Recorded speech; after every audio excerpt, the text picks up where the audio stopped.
If it's Friday, President Biden urges an end to a historic auto workers strike as nearly 150,000 union members prepare to hit the picket line in the UAW's first ever simultaneous strike on all of Detroit's big three car makers. Plus, a Meet the Press exclusive with former President Trump will take you inside Kristen Welker's one-on-one with the Republican presidential frontrunner for her first show as the new moderator of Meet the Press this Sunday.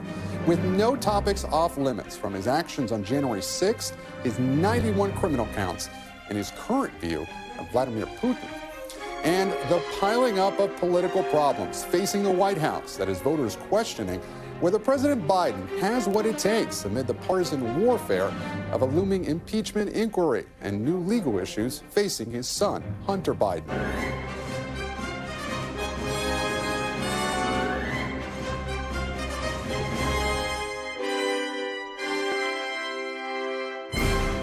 Welcome to Meet the Press Now. I'm Gabe Gutierrez here in Washington, where we begin with the growing number of challenges facing both the Biden White House and his re-election campaign, starting with a historic strike in a key sector of the U.S. economy. As the clock struck midnight, thousands of auto workers officially walked out at three car manufacturing plants in Missouri, Michigan, and Ohio after the UAW and the big three automakers failed to reach an agreement on a new contract. It's the first time in the union's history that its members have gone on strike against Ford, GM, and Chrysler, making Stellantis at the same time. As for how long they're willing to strike, here's what UAW President Shawn Fain told NBC News moments after the union officially walked out. As long as we have to, one day more than these companies want to hold out. It don't matter to us. We're going to be out here until we get our share of economic justice, and it doesn't matter how long it takes. That's up to the companies. They need to come to the table and get real about taking care of their members that they call family. Meanwhile, President Biden, who calls himself the most pro-union president in American history, now finds himself walking a fine line between supporting the labor movement while also trying to limit the impacts of the strike on the economy as he stakes much of his re-election campaign on his economic record. Here's what he had to say earlier today. Let's be clear. No one wants a strike. Say it again. No one wants a strike. But I respect workers' right to use their options under the collective bargaining system. And I understand the workers' frustration. Record corporate profits, which they have, should be shared by record contracts for the UAW. And just as we're building an economy of the future, we need labor agreements for the future. It's my hope that the parties can return to the negotiation table to forge a win-win agreement. In addition to the economic impacts, the strike could have broader implications for the president as he seeks a second term in the White House. For one, the UAW has yet to back Biden's 2024 re-election bid, and the walkouts will largely be centered around states like Michigan and Wisconsin, both of which were critical to Biden's victory in 2020. The strike also comes at a less than ideal moment for the White House politically. A new Fox News poll shows Biden lagging slightly behind the Republican frontrunner, former President Trump, in a head-to-head matchup, with 61% of registered voters saying Biden does not have the mental soundness to serve. The president is also facing the fallout of a criminal indictment of his son and an impeachment inquiry by House Republicans that seeks to tie him to his son's business dealings. So joining me now from the picket line outside Detroit is NBC's Jesse Kirch. Also with me, NBC White House correspondent Mike Memoli.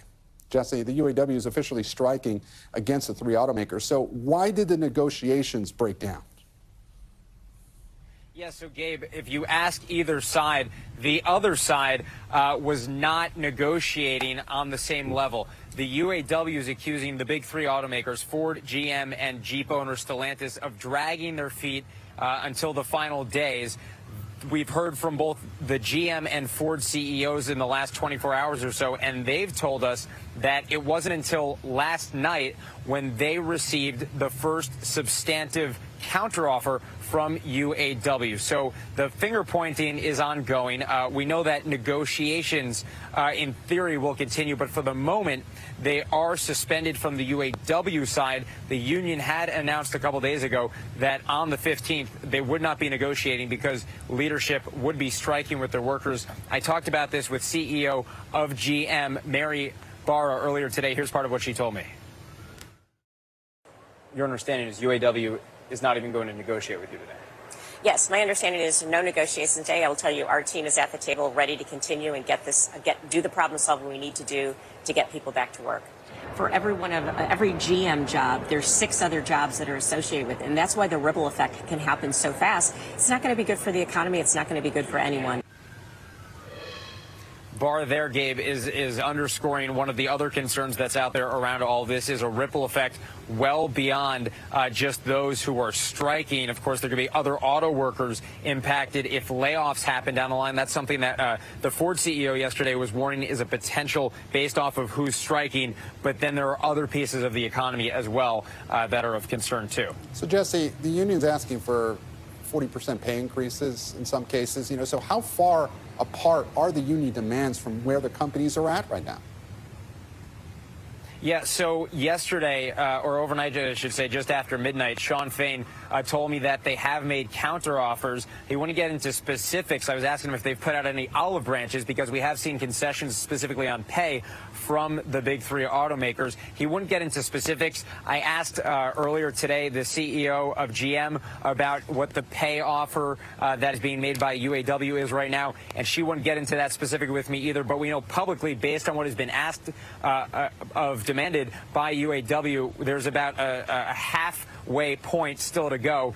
The numbers from the big 3 automakers are around 20%, somewhere in that range, and the UAW is asking for 40%, and it's 46% when compounded over 4 years. So there appears to be, at least publicly, a wide ravine, but of course we don't know exactly what is going on behind the scenes. And Mike, the president's remarks on the strike today were fairly measured, right? For someone who has, followed the president, how exactly, what is going on inside the White House right now? This must be so difficult for this pro-union president. Give me a sense for the fine line that he's trying to walk here.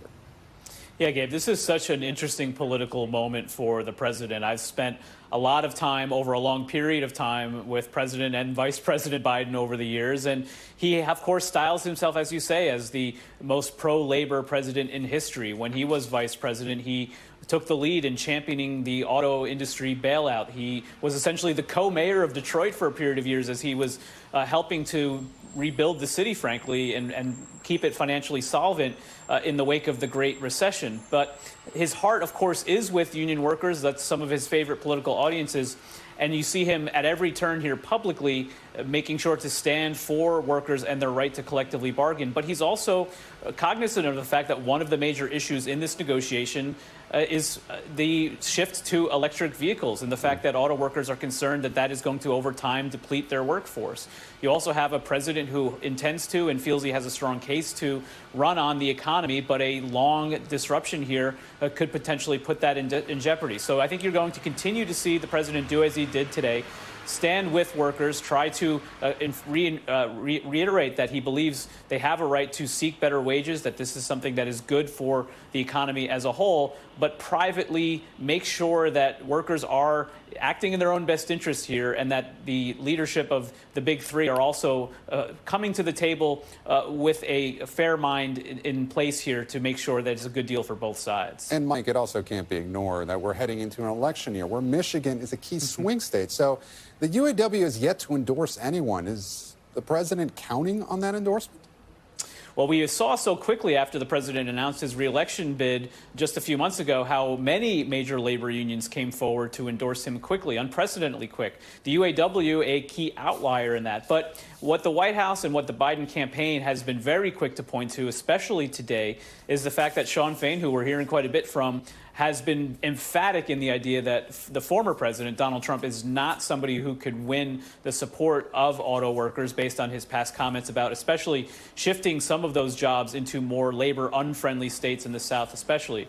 But a non-endorsement could be just as punishing to President Biden in his reelection bid as an endorsement of his opponent. And so you do get the sense here that Biden aides want to make sure that they don't do anything publicly that would be seen as potentially undercutting workers here as they try to get a good deal for all sides here. So is the White House worried leaning too far in either direction could derail the campaign in the state? Well, it's interesting to talk to White House advisors in terms of what they're working on behind the scenes, and because most of those conversations are very close to the vest. You did hear the president today dispatch those aides who have been primarily managing this issue over the course of the last few months. There's, of course, top economic advisor Gene Sperling, and then the acting labor secretary Julie Su going in person to Michigan to try to work with both sides directly. What I think has been a sideline role for some of these officials and the White House in general is going to be, I think, getting closer and closer to a hands-on role as they try to avoid a prolonged dispute here. And back to Jesse in Michigan, what's been the union reaction to the president's involvement? Do they welcome his help? Yeah, so I spoke with a woman who was on the picket line earlier, and she told me, Gabe, that she is in President Joe Biden's corner. And I also talked to her about the president's comments in support of the UAW when he spoke earlier today. But we also got a statement a short time ago from the UAW president, Shawn Fain, which I think is kind of surprising in the context of the president's relationship and everything Mike and you were just talking about. I want to read part of that for you right now. If you take a look at this statement came out a short time ago from Shawn Fain. I believe we have a graphic. There we go. The statement says, in part, working people are not afraid. You know who's afraid? The corporate media is afraid. The White House is afraid. The companies are afraid. Today, we're rallying with our members. Tomorrow, we expect to be at the bargaining table. So he's calling out the president there. And I asked Shawn Fain overnight about his conversation with the president. He said he didn't want to get into the politics. But then we see the statement today, and in just a little bit, he'll be rallying with Bernie Sanders. Jesse Kirch in Michigan and Mike Memoli at the White House. Thank you so much for joining us. And joining me now is Michigan Democratic Senator Gary Peters. And Senator, you were on the ground this morning in Michigan. What did you hear from the auto workers on strike? Well, that's right. I spent the morning on the picket lines with the auto workers, and I'll tell you, they were actually quite enthusiastic. Their spirits were very high. They believe that they need to get a good contract, that they haven't been getting fair wages, particularly after the significant sacrifices that the UAW members have made in the past to keep these companies alive. You know, back in 2008 and 9, during the auto rescue, it was UAW workers that really stepped up, made significant sacrifices, went to a two-wage system, lower wages, understood that they were part of the solution to get through tough times. And yet now these companies are doing extremely well. In fact, already this year, across the board, over $20 billion in profits. You look at the chief executives and all of the executives in the company are making great money and large pay increases.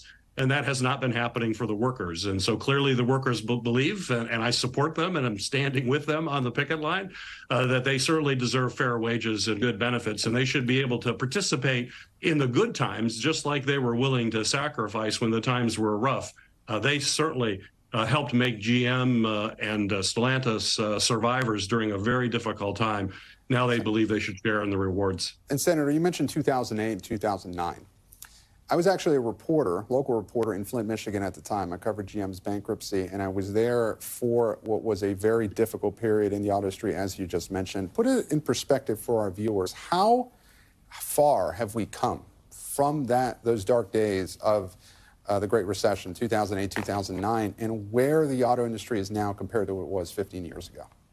Well, no, I think that's a great point. And as you were there, you know, it was a very, very difficult time. I still remember the meeting with then the CEO of Chrysler at the time, and saying that if he didn't get some support from the federal government and with help from the unions, that they would be filing for Chapter 11 bankruptcy. I mean, they would be liquidating is what they would have to do. And so it was a scary time for workers, for everybody. And as was mentioned in your opening segment, if the auto industry gets hit, those aren't the only workers. There are so many other jobs associated. Every auto worker job is usually supports around 6 jobs throughout the economy. So it would have been absolutely catastrophic for Michigan had those companies gone under.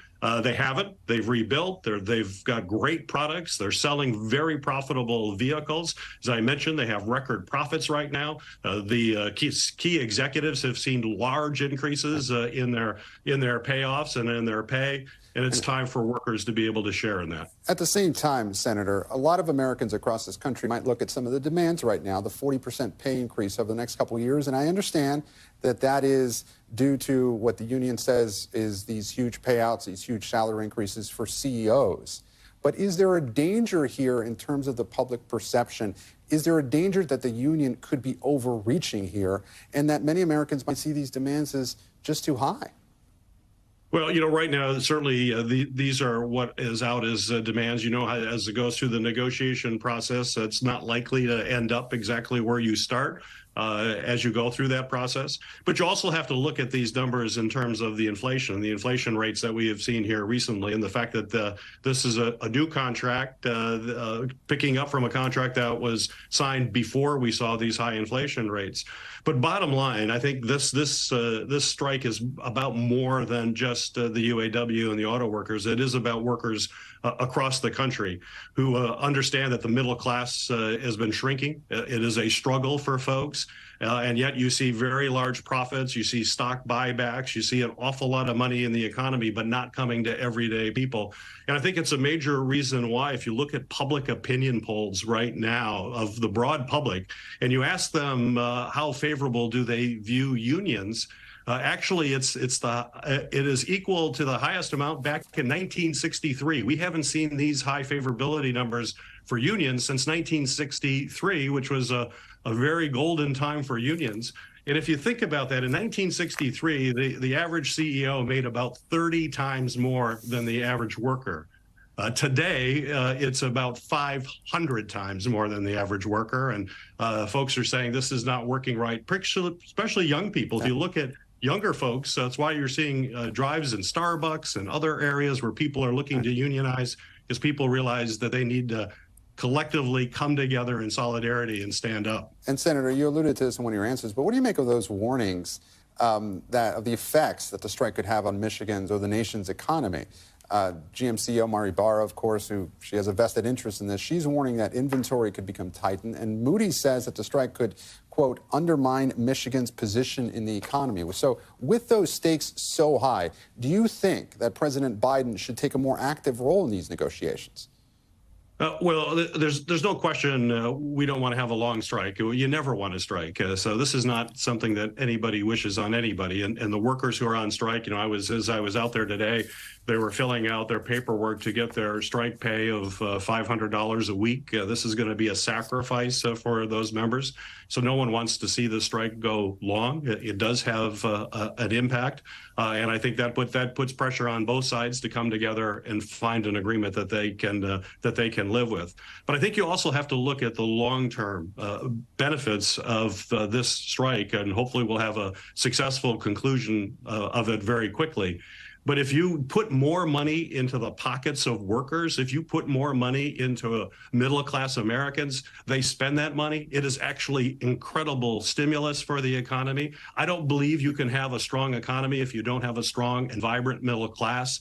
And that's what this battle is about, is to make sure middle-class families have the resources to live a life with fair wages and good benefits and can strengthen the overall economy. That's really what's at stake here. Senator Peters, thanks so much for joining Meet the Press Now. We appreciate your time, sir.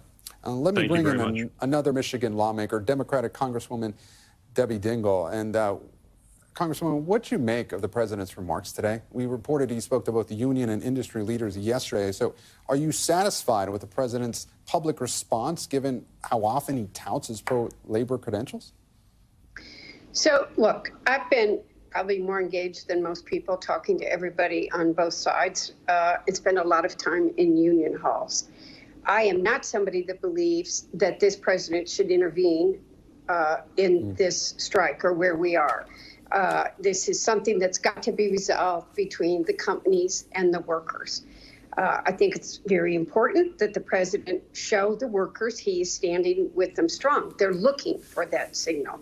I know the White House feels that they're in a difficult place. I have been working with Gene Sperling all summer. I probably right now talk to him 10 times a day. They are closely monitoring what is going on. They are listening. I think we need to think in the public policy arena what it is that we can do to support this transition. You know, this is not a talking point moment. This is where the rubber is hitting the road about the future of this auto industry.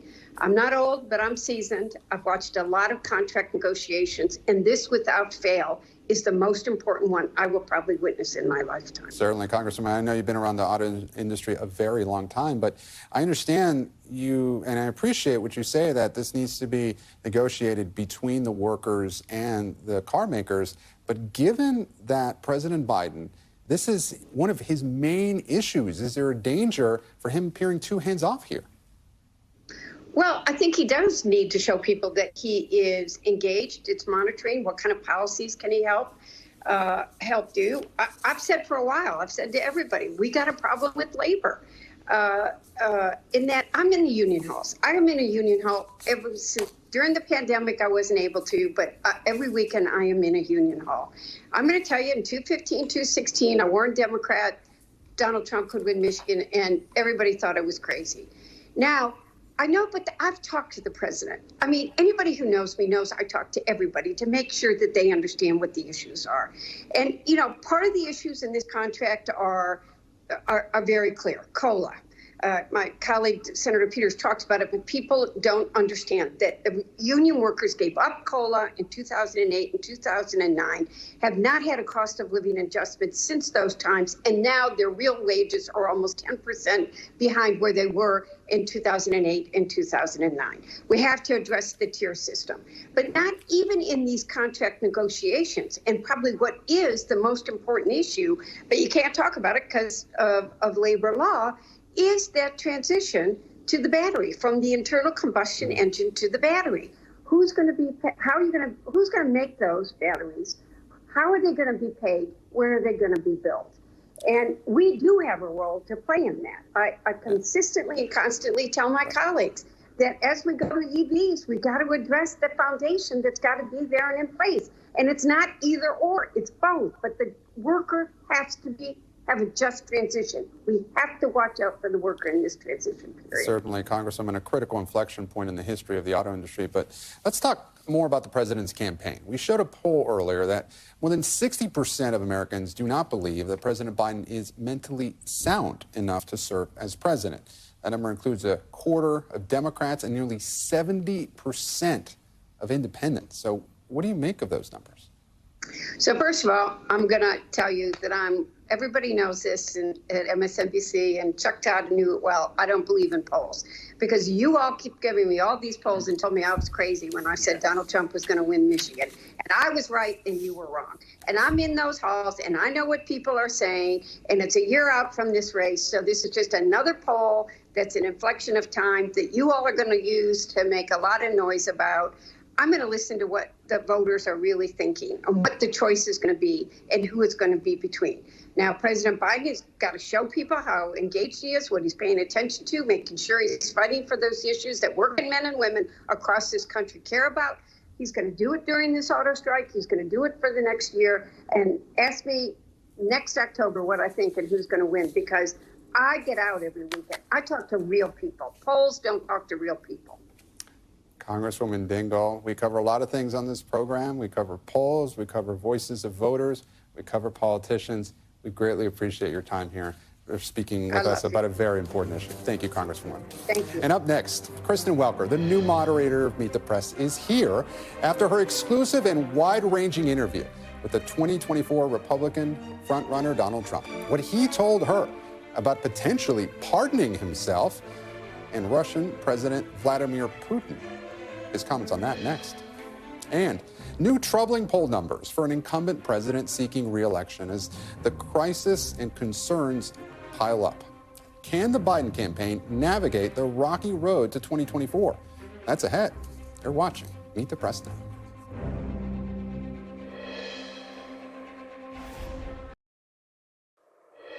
Welcome back. Ahead of her first episode as the new moderator of Meet the Press, Kristen Welker sat down with former President Trump in a one-on-one exclusive interview inside his New Jersey golf club. The interview comes as Mr. Trump faces a historic moment, expanding his already dominant lead over the GOP field, with his sights firmly set on retaking the White House while facing enormous legal peril across 4 looming criminal trials. No topic was off limits, from the prospect of jail time to big policy issues like his stance on abortion and his view of Russian leader Vladimir Putin, who made comments this week about Trump's so-called plan to end the war in Ukraine.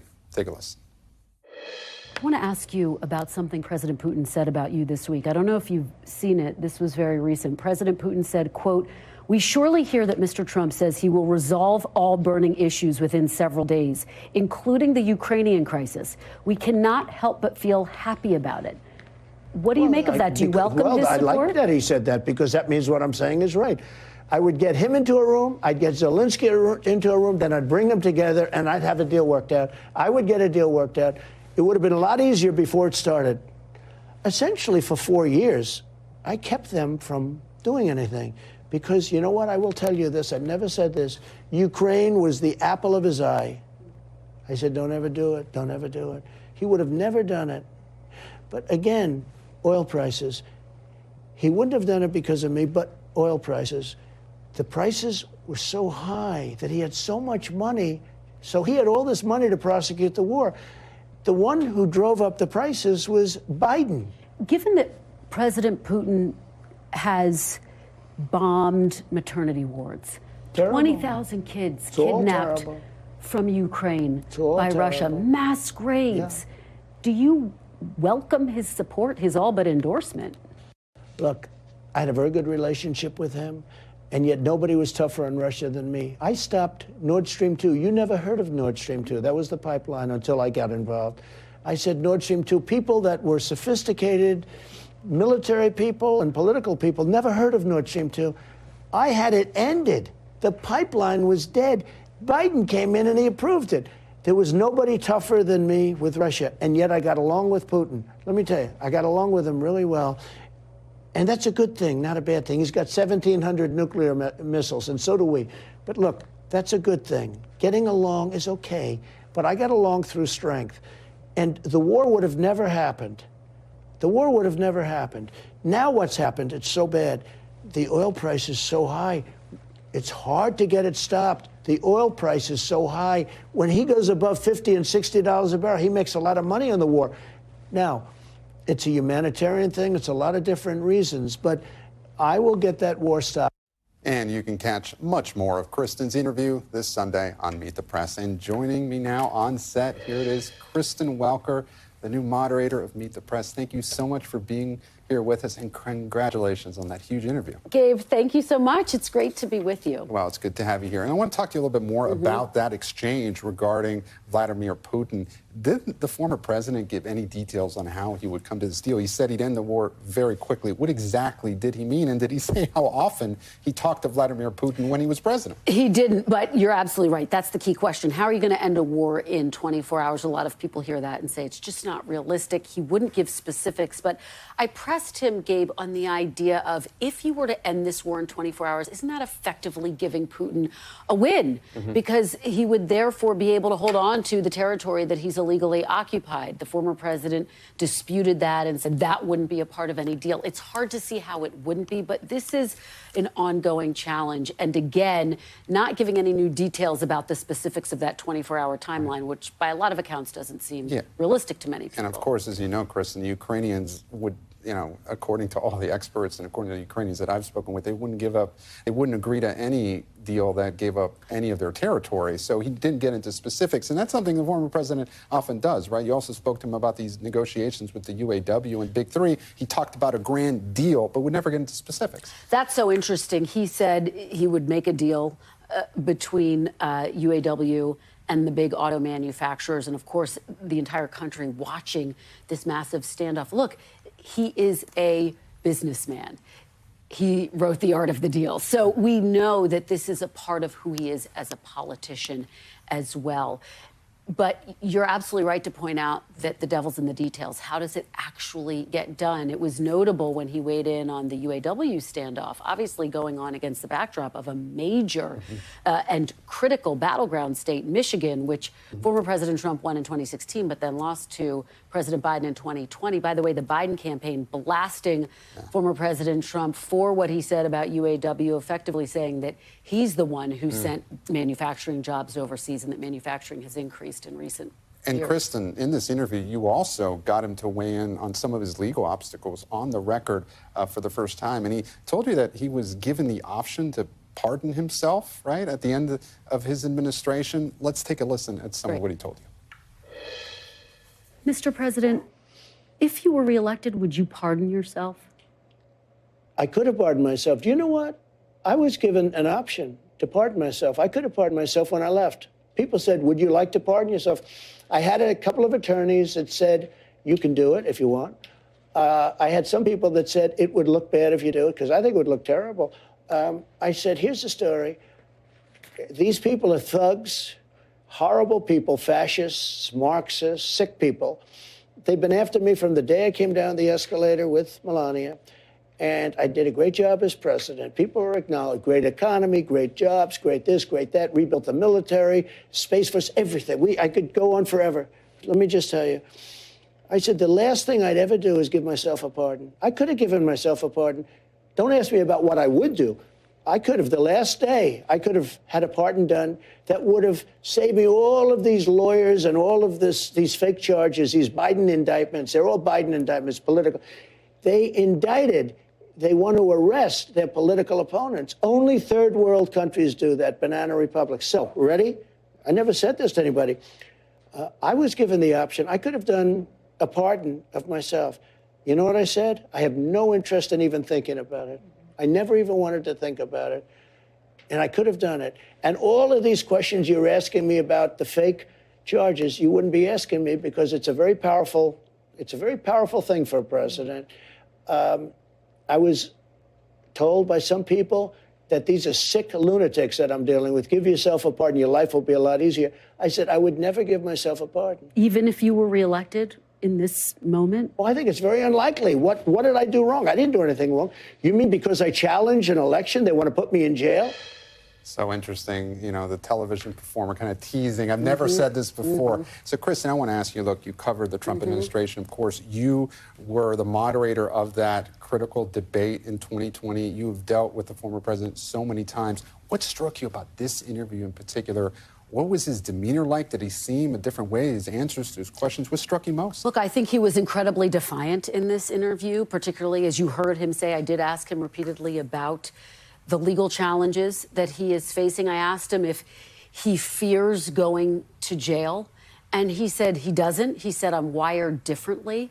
That was a fascinating and revealing moment, but it is clear that this is obviously something that looms large over his campaign. He has a very significant lead in the GOP primary, but when you look at the general election matchup, it gets much closer, and he knows that's where these legal challenges, I think, come under closer scrutiny. Kristen Welker, the new moderator of Meet the Kate. Press. Great It's to so see good to you. have you here in person. Thank you. And we'll be watching on Sunday to see more of that interview. Appreciate it. Thanks.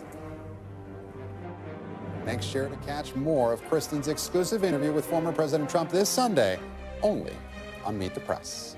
Instead of come this hour, how an 80-year-old president is working to rally support for his re-election among the nation's youngest voters. You're watching Meet the Press now.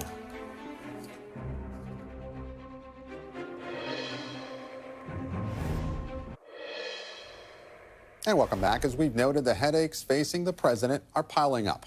Economic uncertainty and an auto workers strike, a looming impeachment inquiry, legal issues facing his son Hunter Biden, questions about his age, all as the Biden re-election campaign braces for a brutal campaign season, no matter who they face in 2024.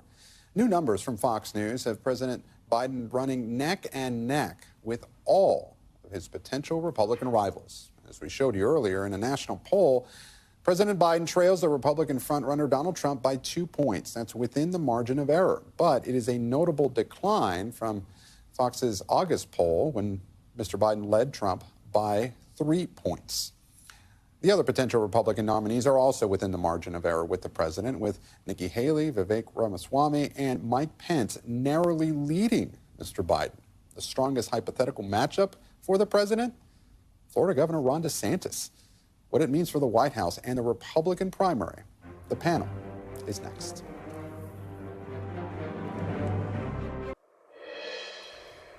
And welcome back. With summer break officially over for most people, and Congress back in session. Both parties are confronting serious issues heading into the fall. For Republicans, House Speaker Kevin McCarthy, who just initiated an impeachment inquiry of President Biden, has until the end of this month to rally his caucus to a spending agreement and avoid a government shutdown, all while navigating threats from that caucus to oust him from the speakership. Democrats, meanwhile, must contend with continued polling that show the president tied with former President Trump and most other GOP candidates, while also facing a growing number of setbacks and distractions in Washington. And joining me now is the panel. On set, Heidi Heitkamp, former Democratic senator from North Dakota and a CNBC contributor. Sarah Chamberlain, president and CEO of the Republican Main Street Partnership. And Tia Mitchell, Washington correspondent for the Atlanta Journal-Constitution. Thank you all for joining me at the Press Now. And Tia, I want to start with you. We're still a long way out from the 2024 election. Was it like 416 days? Down to the day. Yeah. You're better than me. Yeah, you wouldn't know it from some of the discussion we're already having. But the polls that we're hearing about, the new polls regarding President Biden, does this square with what you've been hearing? And is this where President Biden expected to be at this point against former President Trump? I think President Biden would like to have higher approval numbers, higher polling numbers, but I think his campaign would say there's a lot of time. Right now, Trump and the other Republicans are fighting for that nomination. It's not even general election season yet. I think Biden's campaign would also say national polls are not what is the true barometer of how to win a presidential election. But it is troubling. The White House, the Biden campaign has tried a lot of things to tout his agenda, tout what he's accomplished in his first 2 years of office, and it's not resonating to the point that it's turning things around. And Sarah, I want to turn to you. A lot of Republicans have been making the electability argument against Trump. There's been a lot of talk that, another Republican would be better suited to take on President Biden. But looking at that poll, does this poll take the wind out of that argument? I know it's within the margin of error, but 48-46, it looks, according to this poll, that former President Trump is in decent shape, very good shape against Biden. He certainly is in decent shape, and the Republican Main Street Partnership did a poll that matches this poll, so he is certainly right there. People like President Trump. I mean, I don't think there's any question about that. I know Governor Sununu has been very public about wishing that maybe Trump would not be the nominee, but at this point it looks like he will be.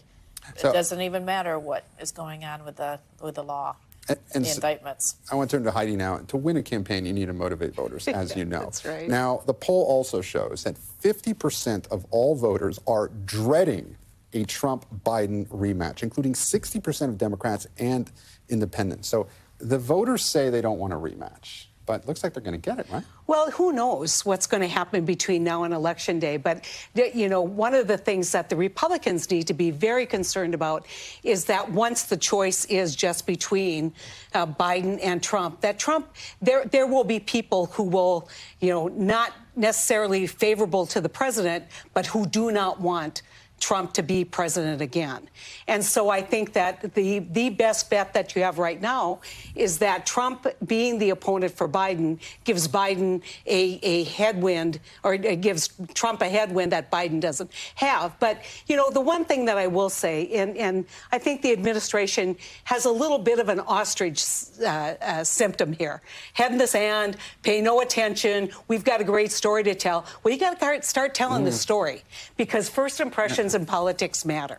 You mentioned you got to start telling the story. At what point do Democrats start panicking about 2024? I don't know that anyone's panicked, but people want to see a campaign. Right. Well, that's what I'm asking. At what point? If it continues along this route, and panicking may be a strong word, but at what point do Democrats really get concerned about this? I saw Debbie Dingell tell you that it's all good and don't trust polls, but politicians trust polls. Politicians read polls. Right. And the bottom line is you've got to respond. And if you let that narrative continue, too old, not up to the job, not mentally able, that will embed itself and be so much harder to move than it is right now. And so, my advice would be get out there, prove your point, run a campaign, and do not play, the Rose Garden strategy. Right. Now, Tia, I want to turn to something that has been coming up a lot in the campaign, that the Biden administration and the White House really does not want to touch, but it has been coming up, the issue of age. What do you think what role do you think that issue is going to play in the months to come? Well, that's a big reason why Biden is lagging in the polls. And I think the White House would say they do talk about it. He makes self-deprecating jokes. He acknowledges his age. But it's an issue. I think that Trump being not that much younger inoculates it a little bit. But the fact that President Biden, it's not just age. It's the fact that he visibly moves more slower. He talks and sometimes loses his train of thought more in ways that are public because he's the president and he's on the public stage. So it's something that they know they have to deal with. It's who he is. It's what Democrats have right now. And to that point, I was at Hampton University yesterday at a very energetic event with the vice president, but she didn't really mention President Biden directly by name. This was meant to, energize young voters. But I spoke with several of the students there. Let's take a listen to what some of they told me, and we can talk about it on the other side. Do you think that President Biden, do you think his age is a concern? I think it is a concern because, we don't want to be voting for him and then he may not actually be able to serve the full term. Do you think that President Biden's age is a concern? I would say yes. Biden or Trump? Biden. Do you think President Biden is too old to run for re-election? Yes, I do.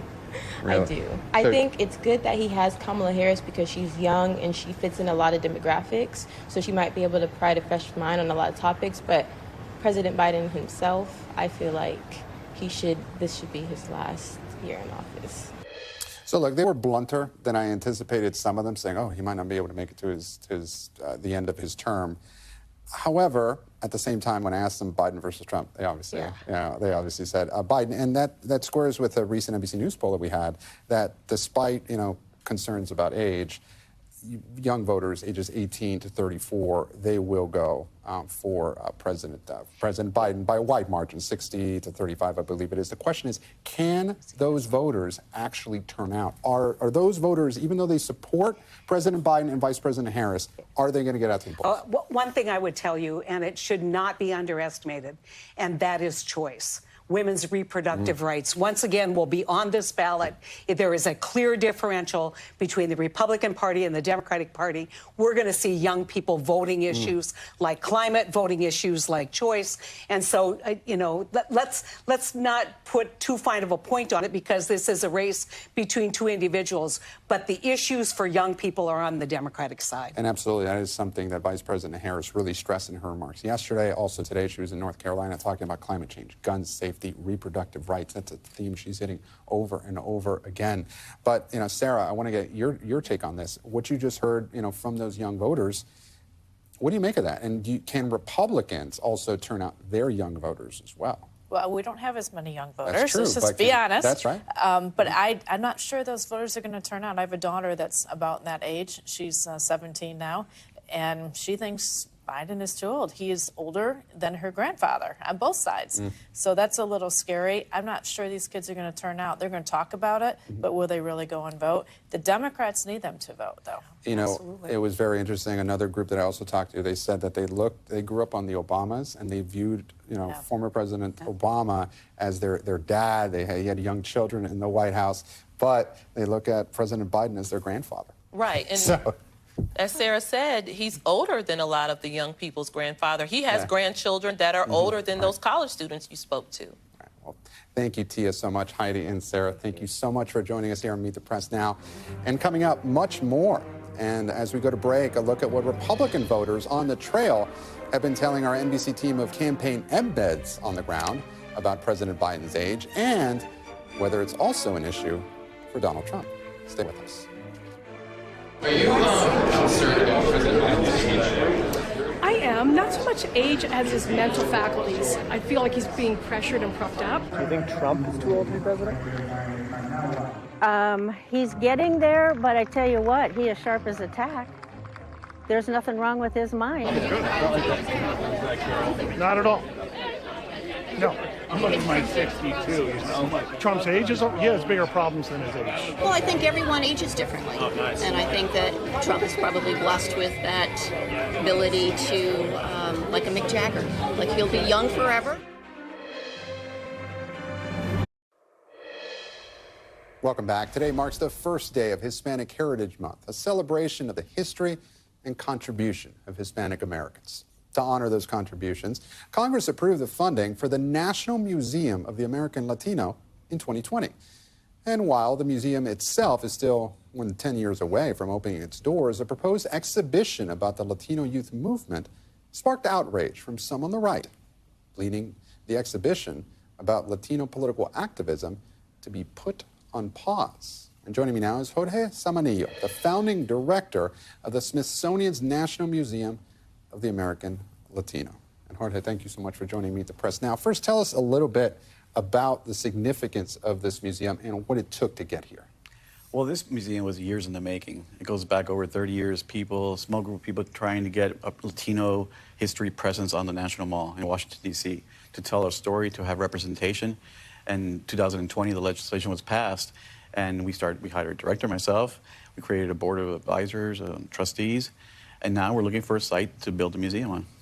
And, you know, just to bring our viewers up to speed, so the museum is still a decade away, but this exhibit, you're trying to drum up interest. But there has been some controversy over the past year, of course, as you will now bring us up to speed. What has, in your view, what has been the main sticking point? And it's been put on pause right now, and the exhibit is shifting direction a little bit. Tell us about that. Well, we have a Molina family gallery at the National Museum of American History. And in there, we have an exhibition called Presente, which we opened last June, which is a foundational exhibit talking about Latino history in the United States. And that exhibit has been open for a little bit for over a year now. It's an incubator space. We try out different themes and topics, see what resonates, and see what we'll explore further for the permanent museum. But some Republican lawmakers looked at it and said, this isn't the history that they want to present it. Yeah. They argue that in some cases it presented Latinos as victims. Do you agree with that? We always appreciate the critique and people's viewpoints, and it shows passion, right? People want to make sure their stories are being represented the correct way. So we'll listen to all sides and take that critique in. But it's factual history, but we always take a deep look at what people are saying, and if we need to make any corrections or expand on labels, we'll do that. But, you know, I'm trying to understand. I was reading an article about this exhibit. Now, is the focus shifting to salsa and music? Is that something that's for a broader audience that you're focusing on? No, rather than focusing on this history, or just clarify that? No, there might be two different exhibits you're talking about. Right. So we have the first exhibit we opened last year, Presente. Right. We're developing another exhibition on Latino youth movements that recently came out in an article. Last year, I decided to shift to a music exhibit, a broader appeal exhibit, and that's what you may be talking about. Right. That one is an exhibition that I decided we need to do to increase our collections, build our collections, reach out to more communities across the United States, have a broader appeal as we raise money and build towards the museum. What would you say, how difficult is it in the times we're living in right now to present a version of history that is not so politically charged? Did it surprise you with how much blowback and backlash this particular museum got over the last year? It did surprise me. You know, I'm from South Florida, from Miami, and I know the Cuban-American story there and how passionate people are about making sure that story is told correctly. And I knew we have a very diverse community across the United States, and this Latino community we're trying to really build an identity for. So I expected some of that. So in terms of the funding, what's next? Its funding is, you know, it's raise money. We need to raise over $500 million, and then Congress, through appropriations, matches that. So we have a long road ahead, but we're doing very well with fundraising. Hopefully we'll secure a site this year, and then eventually start the design competition, architecture, and we'll start seeing the museum coming out of the ground. All right. Well, thank you so much, Jorge, for joining us. We really appreciate your time. And, you know, as we start Hispanic Heritage Month, thank you so much for joining us here on Meet the Press now. And we're back Monday with more Meet the Press now. And if it's Sunday, of course, it is Meet the Press on your local NBC News station, with the debut of Kristen Welker as moderator. She'll, of course, have much more of her exclusive interview with former President Donald Trump. NBC News Now coverage continues in just a few moments with Hallie Jackson right now. Thanks for watching. Stay updated about breaking news and top stories on the NBC News app or follow us on social media.